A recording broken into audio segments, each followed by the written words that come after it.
Oh, let me tell you something. Busting makes me feel good.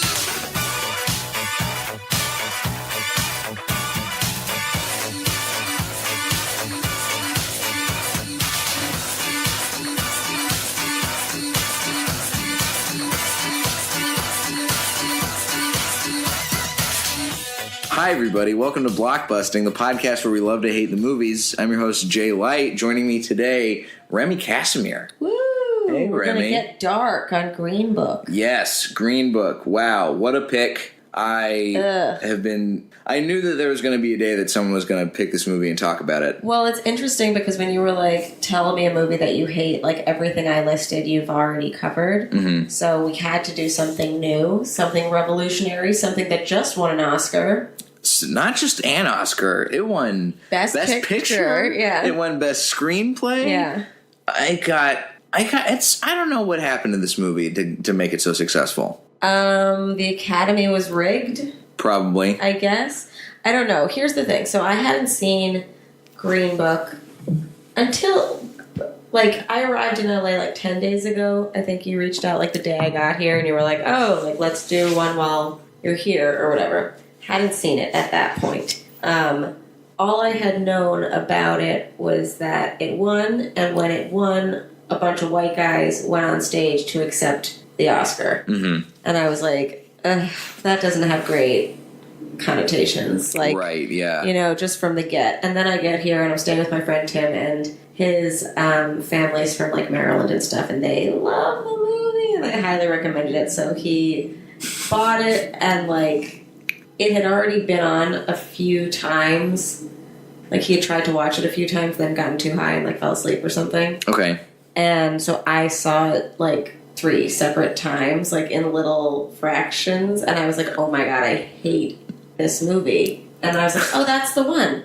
That I'm calling Jay, that's the one. And so I watched it in its entirety, and it's really bad. It's really bad on a lot of levels. Like, I hadn't seen it until he brought it up. Mm-hmm. I was kind of, I don't know about actively avoiding it, but I didn't feel any desire to see it. Do you normally like period pieces? Because I kind of don't. I mean, no, me either. I'm not really a period piece kind of person. Yeah, I'm more like dramedy, comedy.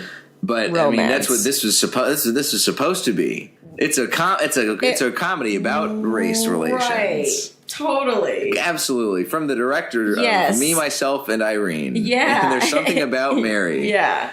Wacky comedy. Yes. And so it's supposed to be. But it's so... Imagine a black guy and a white guy getting along, and get this, the black guy's gay. What? The black guy is the most fancy black man this guy has ever seen. Yes, and he's racist.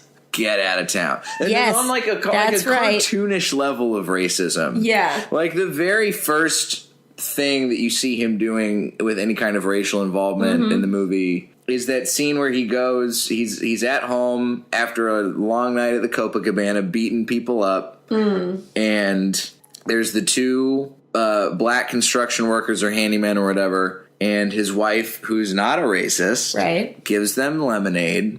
And he throws the glasses away. Right. The cartoonish level of racism we're dealing with. The black guy is also racist. So it's even. Yep. Because he says, hey, you're Italian. You should change your last name to something more normal. Equating Italians and the black struggle in America. What? That's how you do it. That's how you normalize. That's how you normalize racism. Italians, you're bad. Blacks, you're bad. There's lovely people on both sides. Yep. I think is what Trump said. I think that sounds like the direct quote. Yeah. I mean, that's the thing about this movie Green Book. If you hadn't seen it, it's set in the 60s. You're following homeboy Don Shirley and Tony Lip. Dr. Shirley. Dr. Donald Shirley. Yes. And it was his driver and bodyguard. It's basically like it's like Driving Miss Daisy for the millennial generation. Yeah. Was Miss Daisy a musician? I don't know. I think she was just a gay musician, an old racist white lady. Oh, okay. But that could be, who knows? That could be any interpretation. Miss Daisy could have been a drag queen for all I know. I've never seen it. Me either. Yeah. Okay. But she teaches, it's the reverse, because I think she teaches Morgan Freeman how to read in that movie. And in Green Book... I thought Cuba Gooding Jr. was in Driving Miss Daisy. No, I thought it was Morgan Freeman. Maybe Cuba Gooding Jr. is also in it. I don't know. I'm going to look that up right now. The beauty of the internet. Driving Miss Daisy. But they teach Viggo Mortensen's character how to write. Yeah. And how to write good letters. How to write good letters, Don Shirley is a very smart man. And Viggo Mortensen shows up to Carnegie Hall. He's like, "What is this, a doctor's office? What I got going on here?" It's real weird. But okay, now that we're talking about the letters, it's interesting. They really brush over the fact that this man is gay at this time. Mm-hmm. And, like, I run a podcast about sexuality. Like, I feel like I've gotten to know, like, a lot of different people.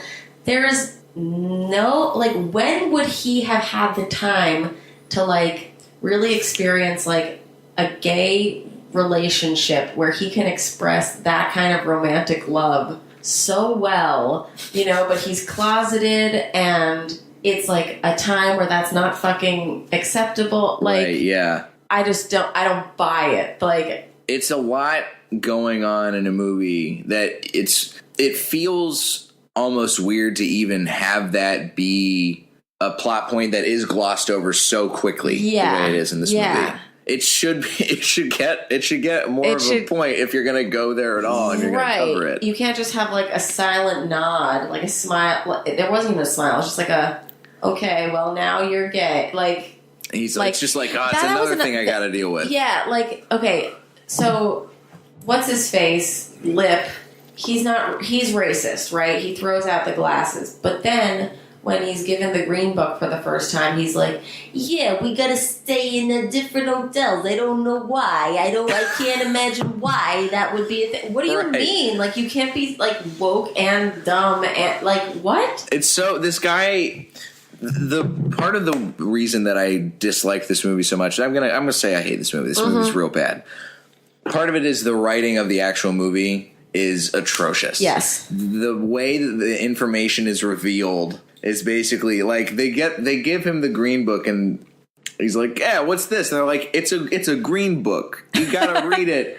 Sometimes the black's gotta stay in a different place. It's weird. And the guy's like, huh. I never even heard of that. I never heard of racism. What are you could be talking about? What's with these guys? My grandpa calls them sacks of coal. I don't know what racism is. They're rocks to me. Oh. I don't like. There's such a level of playing to the lowest common denominator. Well, I think what they thought would be interesting is, like, what if the black guy was the smart one? And that's racist in essence. Like, that's the interesting part of the movie, I guess. He shows up. I remember he goes to that meeting for the first time when he's talking to, I guess, the guy's butler in the hallway. Yeah. And he's very clearly off-put that he has to talk to an Indian man because, like, we already know he feels weird about black people. Right. But it's just like, oh, what is this? Some kind of, I don't even know what this is. I've never seen this man in an address. What happened? I don't know what's going on. Yeah. Here. But and he goes inside, and it's like it's clearly the nicest place he's ever seen the inside of. It's like, oh, those are horns, and no, those are elephant tusks. Yeah, and it's just like it's not only is he smart, it's not only the black guy smart, but the black guy also is incredibly condescending. Yes, which is just so another rude. Deep layer of, like, rudeness and weird race shit. Yeah, and it's like, oh, but maybe we can get the nice white guy to soften him, but, like, the nice white guy isn't even nice. He beats people. He's supposed to be our protagonist, I think. Yeah. Like, I don't think it's about Dr. Shirley. I think it's about Lips. It's about Tony Lip not being racist anymore. Right. But it's like the way that it's just so basic, and everything is so on the surface. Nothing, like, all the opportunity that they have to go deep and really get you into a character and care about them. Yeah.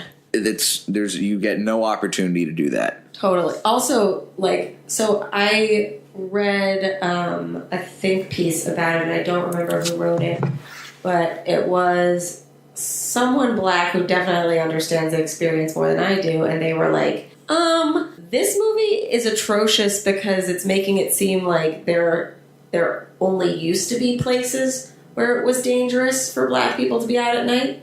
Like, there are apparently still sundown towns where you can get murdered. Oh yeah, I've would not be surprised by that at all, especially in the South. Yeah, but to just, I don't know, make it seem like, oh, well, this is something that used to exist, and now, like, racism's gone. Isn't that funny, this old-timey racism that doesn't exist anymore? So or wacky. whatever, and, like, oh, my God.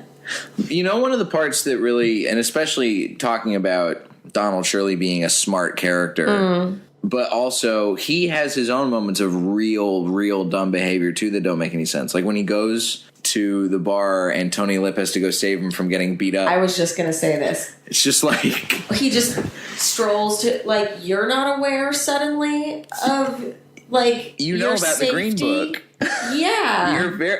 You're already staying in a hotel. You're the guy that's safe for black people to stay at in the 60s. Right. And you're just like, I'm going to go get a drink at a bar. And that scene also is so dumb because he's sitting there and they're like, you want to play sports? And he's like, me? Never sport. Like, he's like socially fucking weird too. Like, where usually he could just be like, no. I don't know. That scene was fucking weird. Then he goes to the bar and, like, he would not have survived in that bar. There wouldn't have, like... Yeah, they're basically just, like, shoving him around. Yeah, and he's got blood on his cheeks, but nowhere... There's no cuts. Right. Or anything. It's like, what kind of fight was this?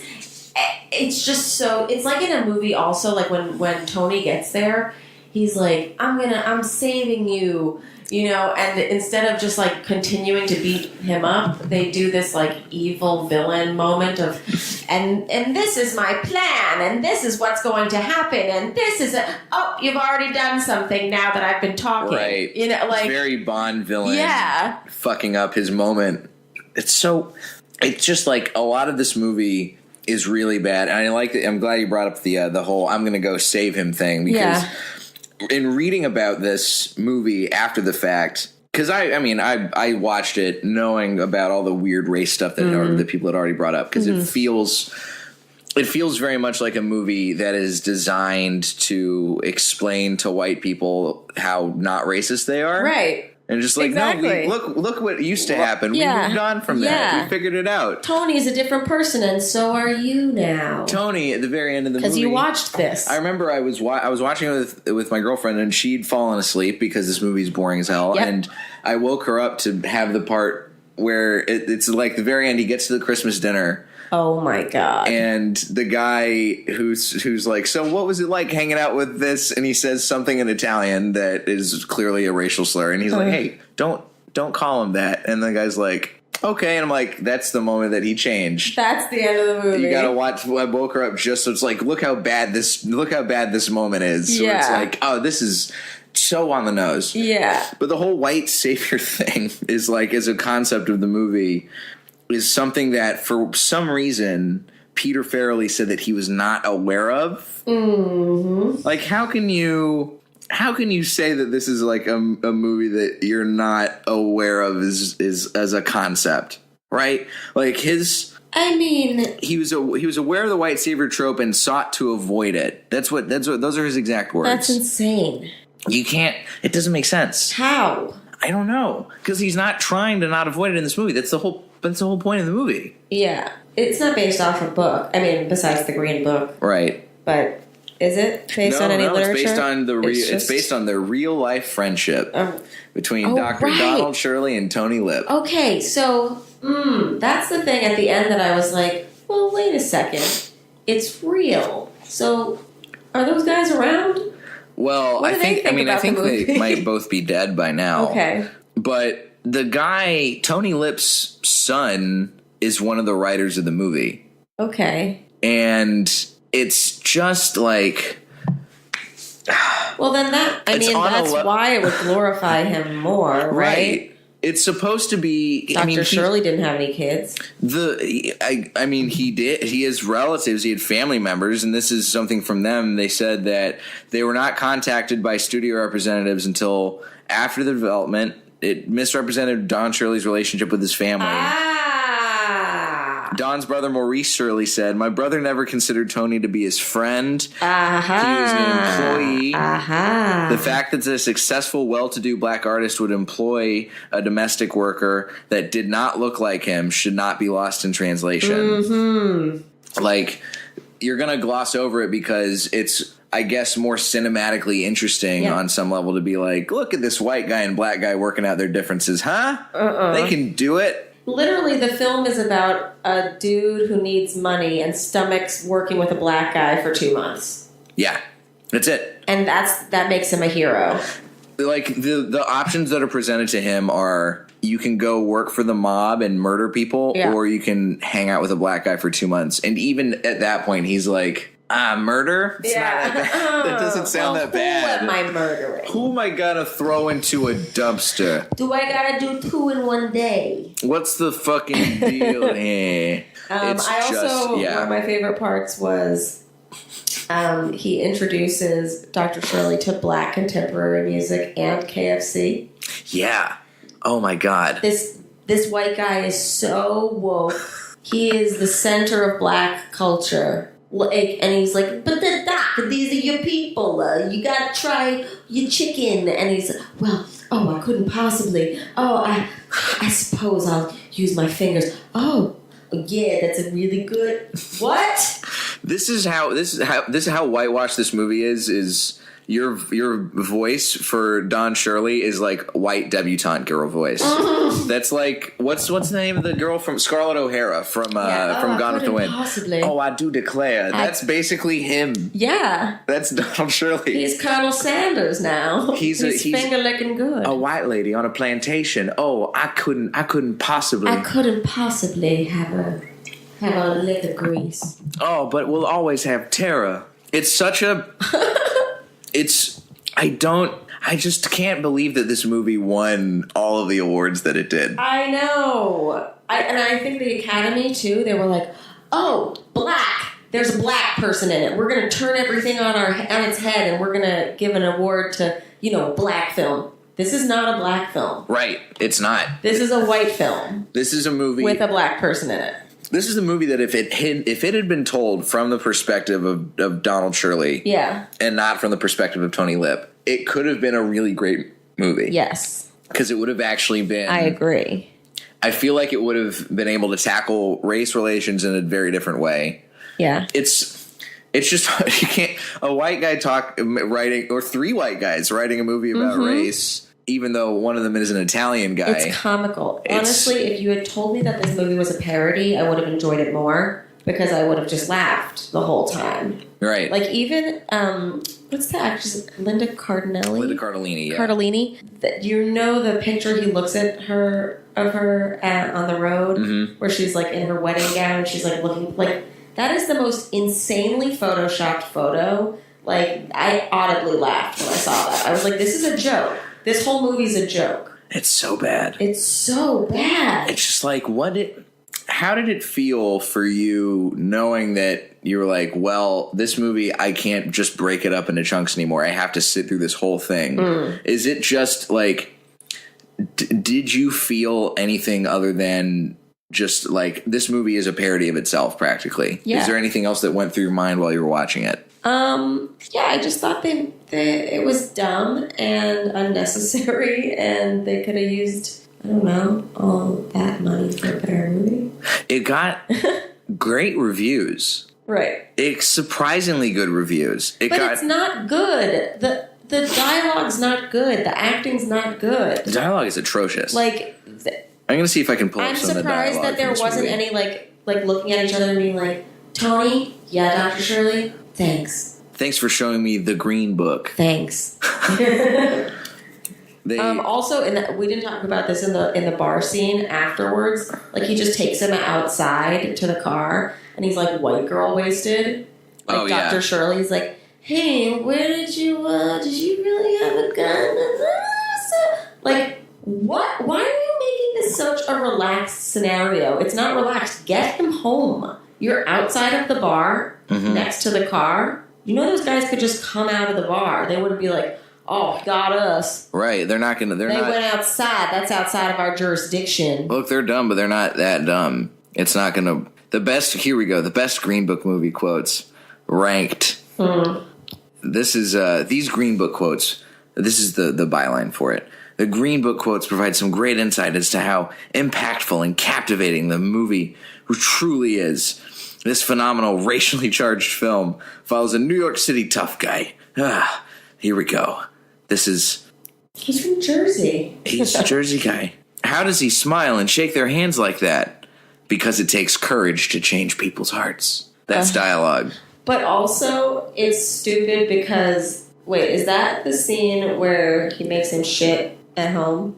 I think he was going to make him go to the outhouse? Yeah. Like, just before they had served fried chicken or whatever, and Dr. Shirley looked at Tony during it, like, this is appalling or whatever. Tony's like, just go with it, Doc. You know, like, like he had just been, quote unquote, teaching him how to stomach those people. And then at the end of the dinner, he's like, oh, look at his courage. It's like, wait, choose one. Who's learning from who? Yeah, you can't have it both. Like, you got to make this movie tries to have it both ways too often. Like, here's another one of this. I remember seeing this exchange happen and being like, so again, super on the nose. Yeah. Tony Lip. I didn't like the way he was treating you, Don. I've had to endure that my entire life. You should be able to take it for at least one night.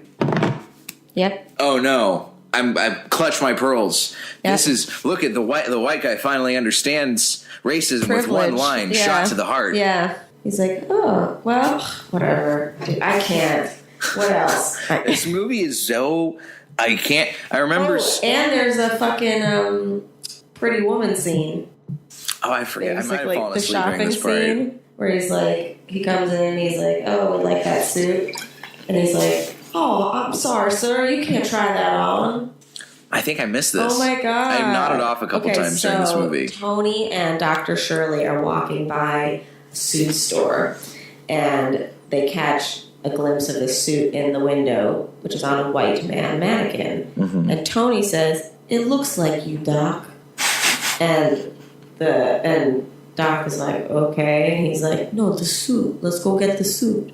So they go in the store, and he's like, we'll take one of those suits in 42 or something like that. And the guy's like, okay, right this way. The changing room's right over there. And then he gives the suit to Dr. Shirley, and he's like, oh no, you can't try on the suit. You have to buy the suit with your own specifications. And it's racist. Very racist. And then they leave.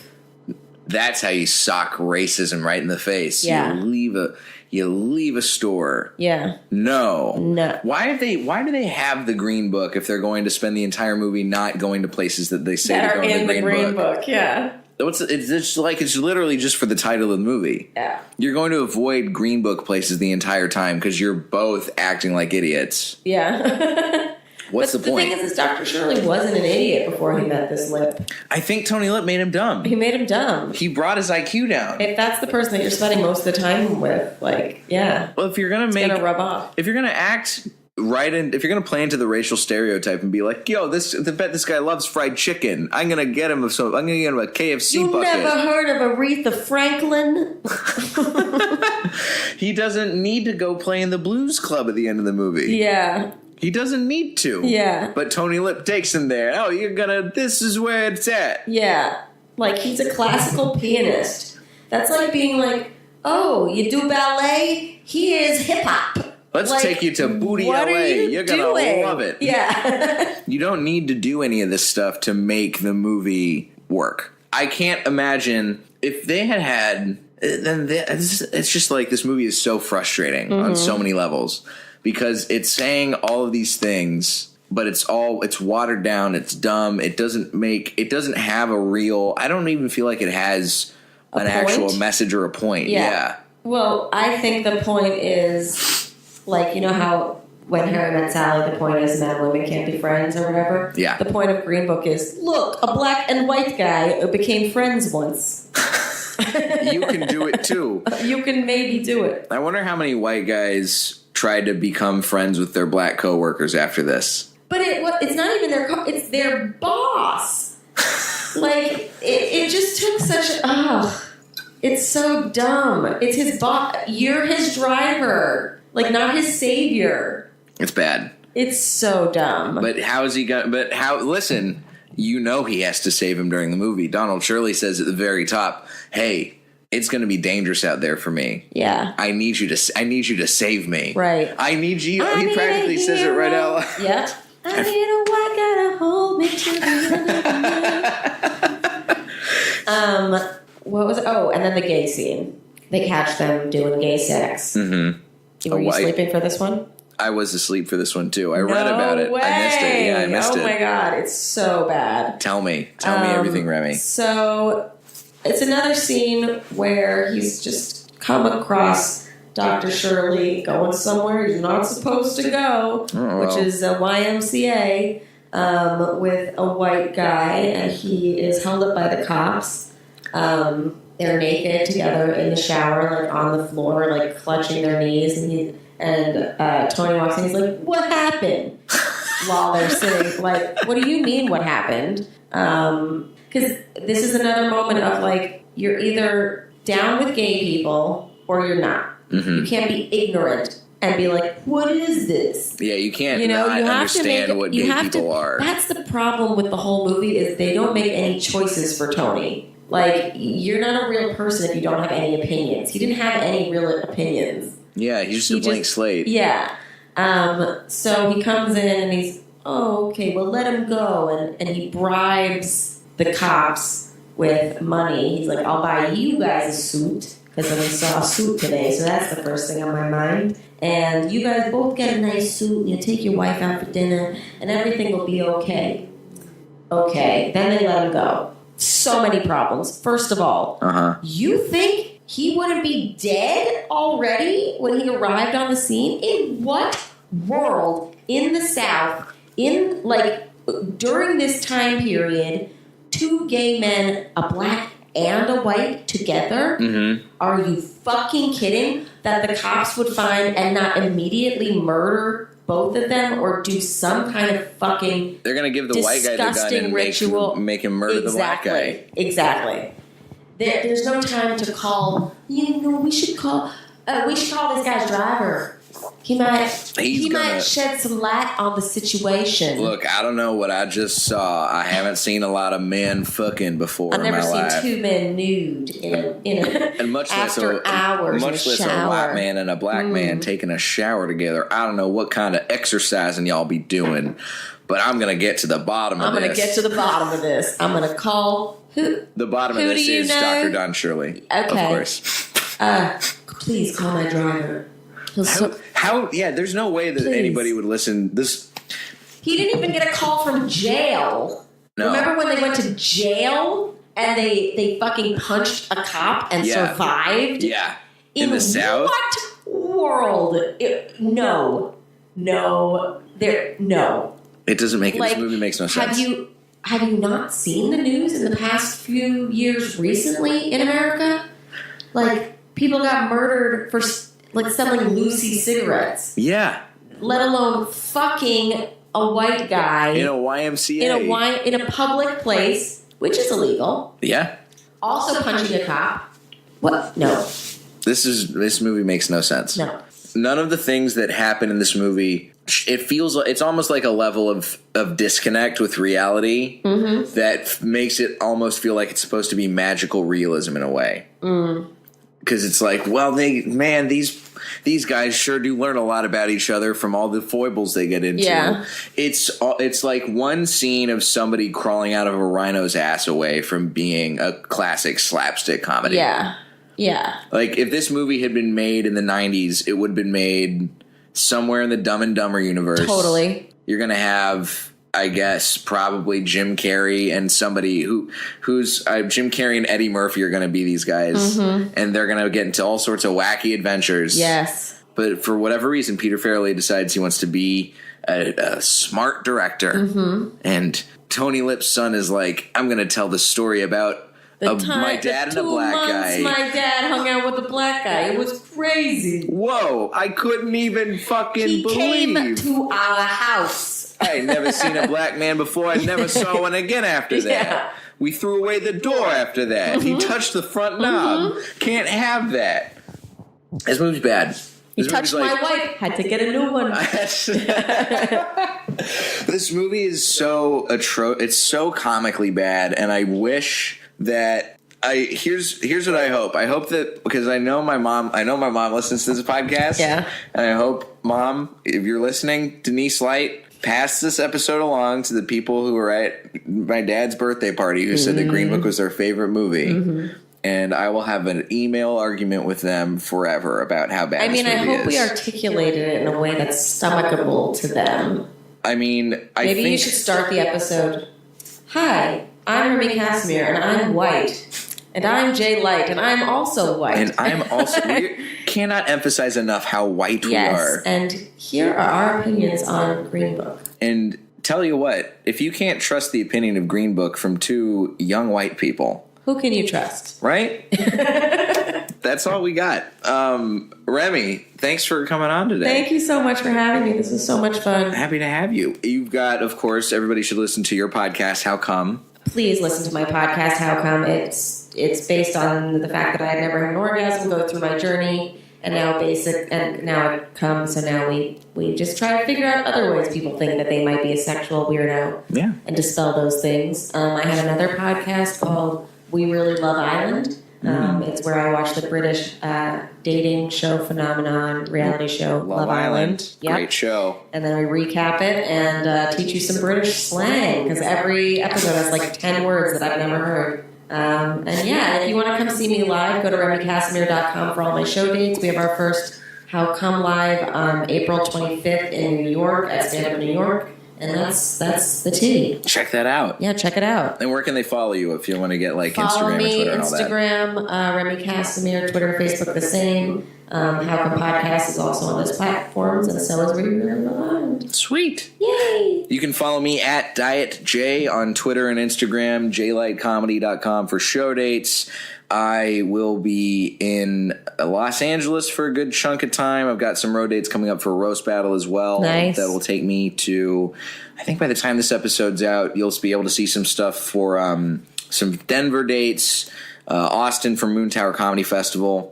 I'll just check my website. It's got all that stuff. And at Diet J on Twitter and Instagram. Did I say that already? I don't even remember. Yeah, and check the description for my name spelling, because it's a doozy. It's a white ethnic spelling. White Russian? Eastern European? My heritage is more Eastern European, but my first name's actually French.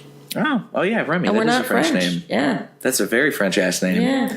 I'm half Irish, half Dutch. Very cool. Oh yeah. Very white. Light used to be spelled Leicht, and then at Ellis Island they're like, we can't do that. Yeah. We're changing it. Yeah. Make it something simple. Well, I love Diet J. I think it's a very clever handle. Thank you. Appreciate that, Remy. This has been Blockbusting. Go see something good for a change. Yes. Goodbye. Bye.